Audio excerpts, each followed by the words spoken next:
Malawi Brief.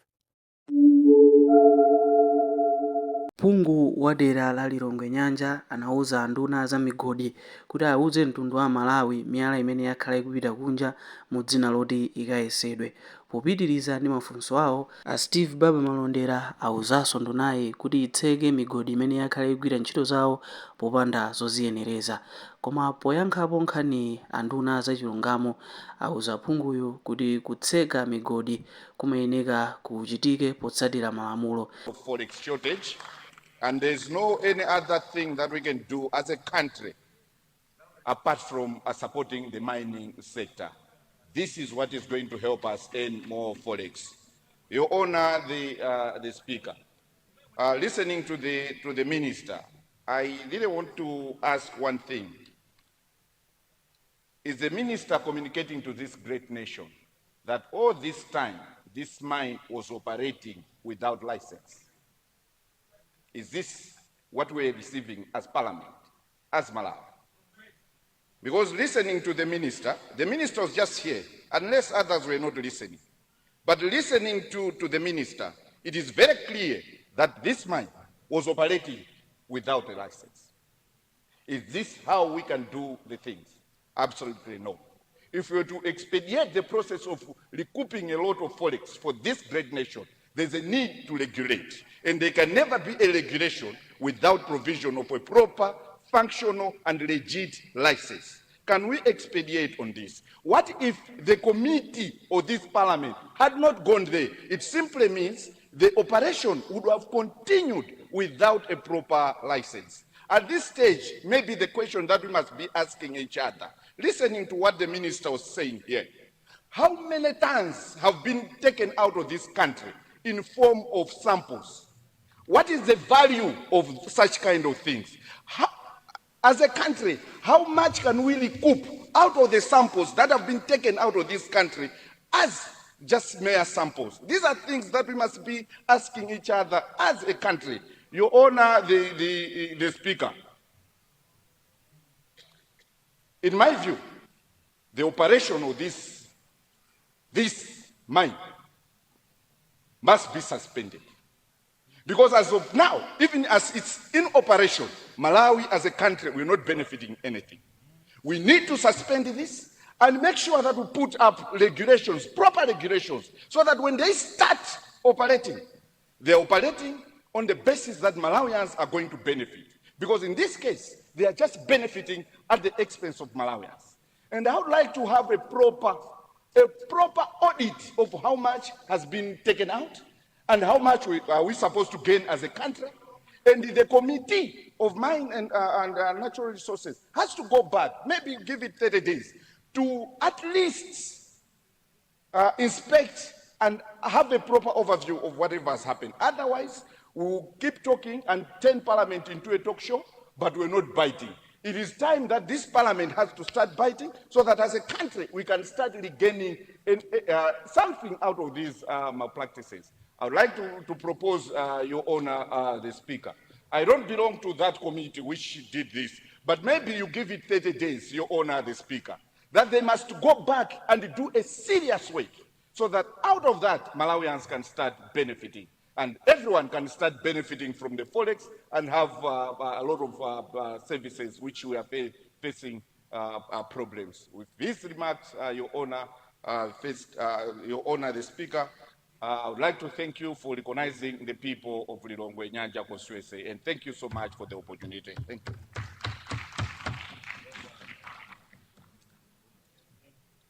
Thank you, Lilongwe Nyanja.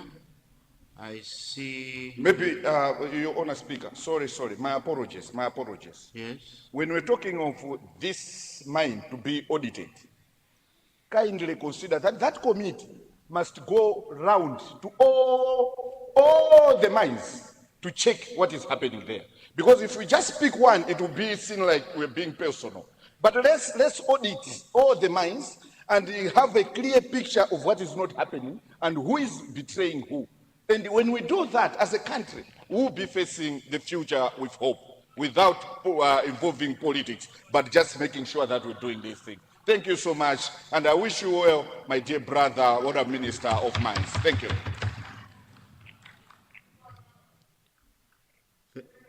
Thank you, Lilongwe Nyanja. Lilongwe Site na Ngwenya, is it Ngwenya? Yes, you have the floor.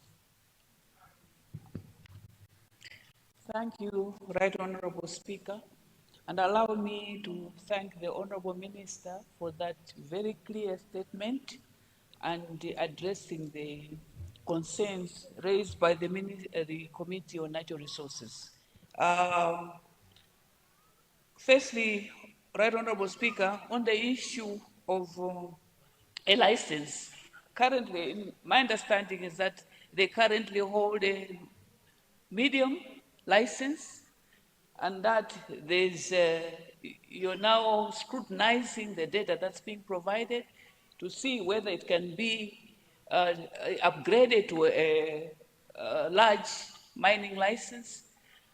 We would like to encourage you to do that as a matter of urgency, because the two licenses have different beneficiation to the community. If it's a large mining license, then the community, the CSR, everything is upgraded. So we would urge you to do that as soon as possible.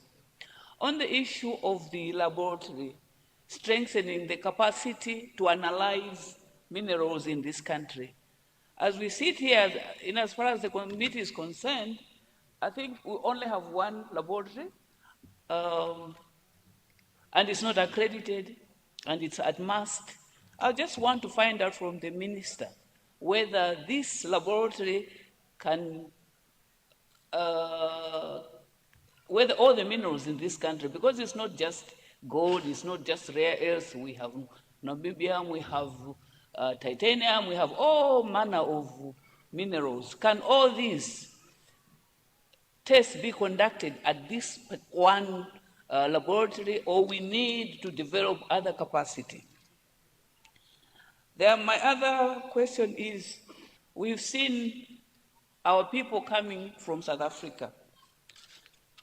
Xenophobia has forced our people to come back home, but some of these people have skills that could be better utilized back home. I would like to find out whether, as you register the people that are coming back home, you have a data of what skills they have, so that we maintain this for future use. They could go gain employment, or as we develop other mines, these ones will be put to good use. The other one, Madam Right Honorable Speaker, is the issue, the policy, government policy, that we have to do primary processing of our minerals in Malawi. And this is a very good initiative, but a policy is just a policy.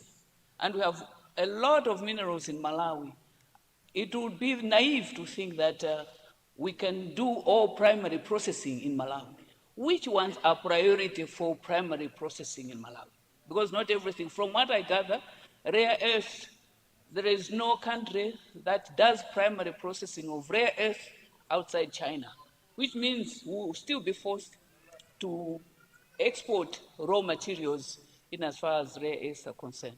So if we could, what is the policy like? Because it is such a blanket policy, we have to unpack it. What is it we want to prioritize? My other comment, Right Honorable Speaker, is on our artisanal gold miners. These ones there's gold all over the place, and people are mining gold. People are selling all over the place. You can just go across the border, I'm told, you sell your gold and you are paid in dollars. If you sell to the Reserve Bank, it's a whole process. It takes forever before you get paid. What incentive are we putting in place to ensure that this gold that is being smuggled out of the country is sold to the Reserve Bank, so the country can benefit, so the ministry knows exactly what they have?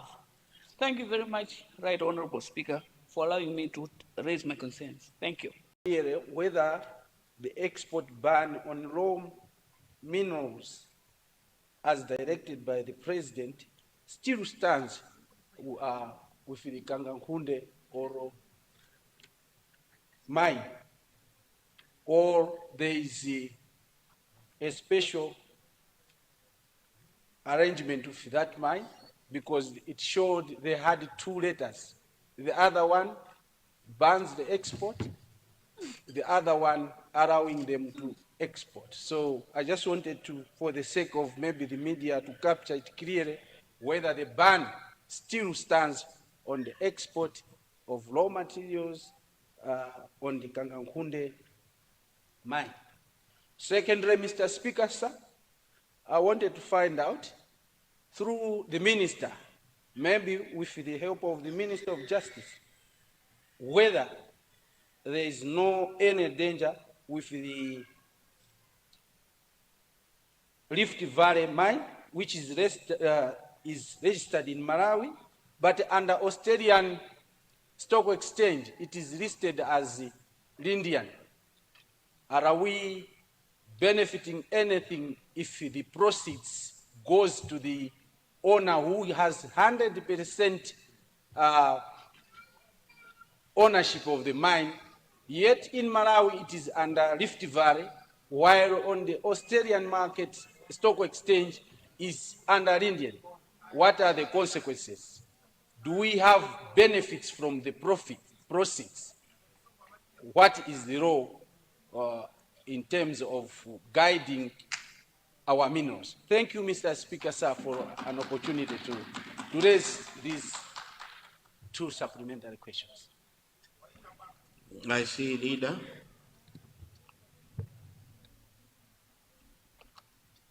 Mr. Speaker, sir, probably let me yield the floor to the Minister of Justice, because these are legal issues. We seem to have something to say. So once the comments, then I'll come in. I submit, Mr. Speaker, sir. Thank you, Leader. Minister of Justice. Thank you very much, Right Honorable Speaker, sir, for giving the floor to me. And also let me thank the leader for yielding.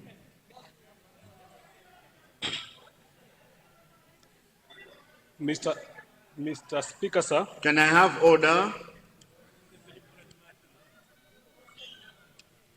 Mr. Speaker, sir, let me start, before I go to the deflection from Rumpi West, on the assurances in terms of the law. Allow me to say 1 or 2 things. Number 1 is that let me remind this House about Section 12 of the Constitution of the Republic of Malawi, particularly subsection 1 and subsection 1B or 1A. It says that all legal and political authority of the state derives from the people of Malawi and shall be exercised in accordance with this Constitution solely to save and protect their interests. The point I'm making from that provision, Right Honorable Speaker, sir, is that this being a house of record, whatever we do in this house should reflect the interest of Malawians and not otherwise.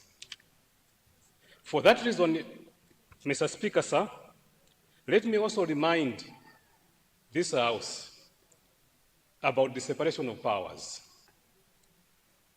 This House is a legislature created under Section 8 of the same Constitution, which says, and I'll quote, Section 8 of the Constitution says, "The legislature shall be responsible for the enactment of laws and shall ensure that its deliberations reflect the interest of all the people of Malawi and that the values expressed or implied in this Constitution are furthered by the laws enacted." Let me emphasize, Mr. Speaker, sir, that whatever we discuss here, whatever decisions we make here, must be furthered and guided by the laws of Malawi. For this reason, Mr. Speaker, sir, hearing from Lilongwe Nyanja, making pronouncements and demands that all activities must be suspended. On what basis? Which law are we going to use to suspend? Right Honorable Speaker, sir. Right Honorable Speaker, sir. Right Honorable Speaker, sir. Let me urge the House that whatever decisions that we take in this must reflect the laws of Malawi. When it comes to investment, especially international investment, Mr. Speaker, sir, those investments, the investors and the government are governed and protected by the laws of Malawi. The government has got obligations, the investors have got obligations. Should we suspend willy-nilly, wantonly, the government may be taken to book and be requested, can be taken to court and be sued and pay huge compensations from the account number one. Should we go that route, Mr. Speaker, sir? Let's respect the laws of Malawi. I know that my brother, the Minister of Mining, might respond on the issues that have been raised under this debate. Let me go to Rumpi West, Mr. Speaker, sir. Let me assure this House that there's no danger in the arrangement that Lindian Resources and Rift Valley Resources have arranged. Those are private arrangements in which Rift Valley has sold the license or they've sold the entity to Lindian. It's governed by their own arrangements. However, the Minister of Mining has made it very clear that they have requested Rift Valley Resources to complete the transfer arrangements of the shares as well as the license to Lindian Investment Resources in Malawi. Therefore, there's no danger to the investment by Lindian or in any danger to Rift Valley Resources. Therefore, let me assure the nation and the international community and the investors that the government of Malawi will protect all the investors who come to invest in Malawi. It is not the business of this House, it's not the business of the government of His Excellency Professor Arthur Peter Mutharika to harass international investors. We are not here to scare investors. We are here to provide a conducive legal environment for investment, and we would want to ask international investors to come to Malawi and invest. Invest in our mining, invest in our agriculture, invest in our tourism, and help us. That's the only way we can benefit and help this country develop. If we have provided to the international investors a conducive environment for investment in this country. Therefore, let me assure Rumpi West that there's no danger to the investment that Lindian and Rift Valley are doing in Malawi. Those investors, those who are investing in the stock exchange in Australia, in Lindian or Rift Valley, I call you to come back and reinvest in Rift Valley. We want Lindian and Rift Valley to come to Malawi and help us mine the rare earth at Kangankunde. I thank you very much, Right Honourable Speaker, sir.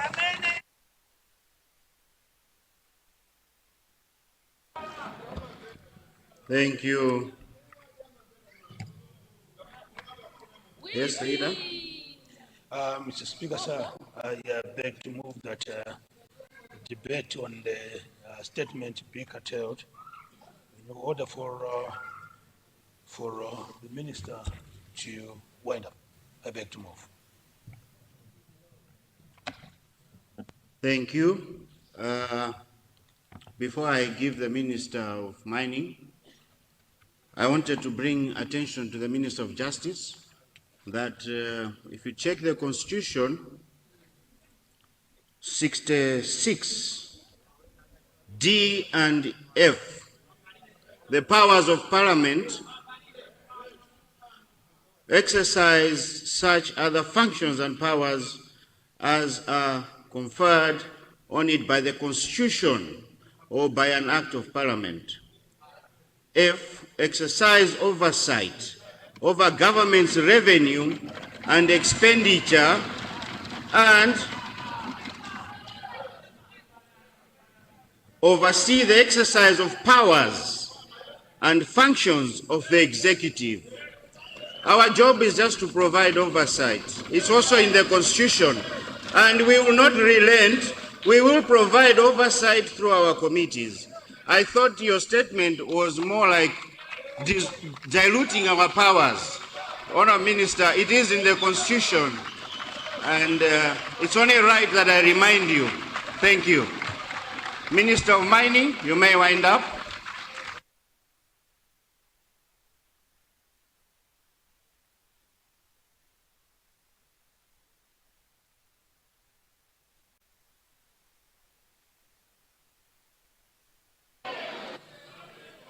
You have the floor, Honourable Minister. Mr. Speaker, sir, I thank you very much. May I be protected, Mr. Speaker, sir?